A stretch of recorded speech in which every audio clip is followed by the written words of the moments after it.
স্থূলকোণী ত্রিভুজের স্থূলকোণের সংখ্যা কয়টা পাওয়া যায় বলেন তো? দুইটা। একটা স্থূলকোণী ত্রিভুজের স্থূলকোণের সংখ্যা পাওয়া যায় একটা। দেখেন এই যে একটা স্থূলকোণী ত্রিভুজ থাকলেন, স্থূলকোণী ত্রিভুজ মানে কি? একটা কোণ স্থূলকোণ, একটা কোণ মানে 90 ডিগ্রি থেকে বড়। তাহলে 90 ডিগ্রি থেকে বড় কোণ কয়টা পাওয়া যায়? একটা পাওয়া যায়। তাহলে একটা স্থূলকোণী ত্রিভুজে স্থূলকোণ পাওয়া যায় একটা, সূক্ষ্মকোণ পাওয়া যায় দুইটা। সূক্ষ্মকোণ পাওয়া যায় কয়টা? দুইটা।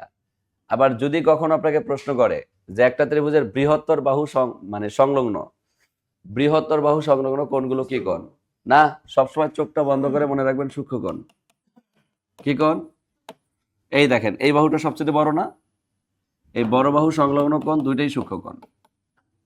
আপনি যখন একটা সমকোণী ত্রিভুজ আঁকবেন, এই দেখেন সমকোণী ত্রিভুজের অতিভুজ সবচেয়ে বড় বাহু না?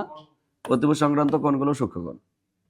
এক কথায় ত্রিভুজের ক্ষেত্রে যেখানে বড় বাহু থাকবে তার সাথে লাগানো কোণগুলো সবসময় সূক্ষ্মকোণ হবে।